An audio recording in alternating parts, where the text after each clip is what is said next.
Hi friends, ഇനി ഞാൻ നിങ്ങളുമായിട്ട് ഷെയർ ചെയ്യുന്നത് നമുക്ക് മക്കളൊക്കെ സ്കൂൾ വിട്ട് വരുന്ന സമയത്തേക്ക് ഉണ്ടാക്കി കൊടുക്കാൻ പറ്റുന്ന നല്ല ഈസി ആയിട്ടുള്ളൊരു പലഹാരത്തിൻ്റെ റെസിപ്പിയാണ്. കഴിക്കാനും നല്ല ടേസ്റ്റാണ്. അപ്പോൾ അതിനെങ്ങനെ ഉണ്ടാക്കുന്നത് നോക്കിയാലോ.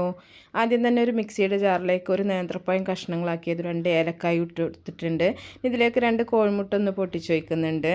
അതുപോലെ തന്നെ ഒരു 3 ടേബിൾ സ്പൂൺ പഞ്ചസാരയാണ് ഞാനിതിലേക്ക് ചേർത്ത് കൊടുക്കുന്നത്.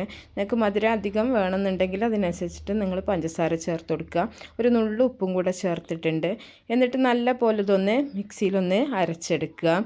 അരച്ചെടുത്തതിന് ശേഷം നമ്മളിതിലേക്ക് ഒരു 5 ടേബിൾ സ്പൂൺ മൈദയാണ് ചേർത്ത് കൊടുക്കുന്നത്.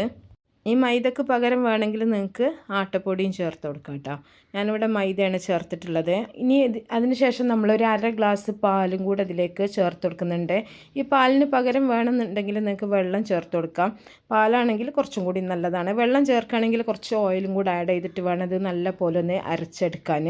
അരച്ചെടുത്തതിന് ശേഷം ഒരു ബൗളിലേക്ക് ഒഴിച്ചു കൊടുത്തിട്ടുണ്ട്. അപ്പോൾ പാല് ചേർത്ത കാരണം തന്നെ നമ്മൾ ഓയിലോ നെയ്യോ ഒന്നും ചേർത്തിട്ടില്ല കേട്ടോ. ഈ ഒരു കൺസിസ്റ്റൻസിയിലാണ് മാവ് വേണ്ടത്. സാധാരണ നമ്മൾ പാൻ കേക്കൊക്കെ ഉണ്ടാക്കുന്ന അതേ ഒരു പാകത്തിന് റെഡിയാക്കി എടുക്കുക. ഇനി പാന് ചൂടാകുന്ന സമയത്ത് ഒരു 2 തവി മാവ് കോരി ഒഴിച്ചിട്ട് ഇത് ഒരു ചെറിയ തീയിലൊന്ന് നമുക്ക് വേവിച്ചെടുക്കാം. അടച്ചു വെച്ചിട്ടൊന്ന് വേവിച്ചെടുക്കുക. വലിപ്പമൊക്കെ നിങ്ങൾക്ക് ഇഷ്ടത്തിനനുസരിച്ചിട്ട് ചെറുതോ വലുതോ ഒക്കെ നിങ്ങൾക്ക് ഉണ്ടാക്കിയെടുക്കുക കേട്ടോ. അപ്പോൾ ഇതൊന്ന് കുക്കായി വരുന്ന സമയത്ത് നമ്മളിതിലേക്ക് മൊസറല്ല ചീസാണ് ചേർത്ത് കൊടുക്കുന്നത്. ചീസ് ചേർത്തിട്ട് ഇത് നല്ലപോലെ ഒന്ന് മടക്കിയെടുക്കുകയാണ് ചെയ്യുന്നത്. വേറൊന്നും ചേർക്കണില്ല കേട്ടോ. ഇത് ചീസ് ചേർത്തിട്ട് ഇങ്ങനെ കഴിക്കാൻ നല്ല ടേസ്റ്റാണ്. സിമ്പിളാണ്, അധികം പണിയൊന്നും ഇല്ലാണ്ട് തന്നെ നമുക്ക് ചെയ്യാൻ പറ്റും.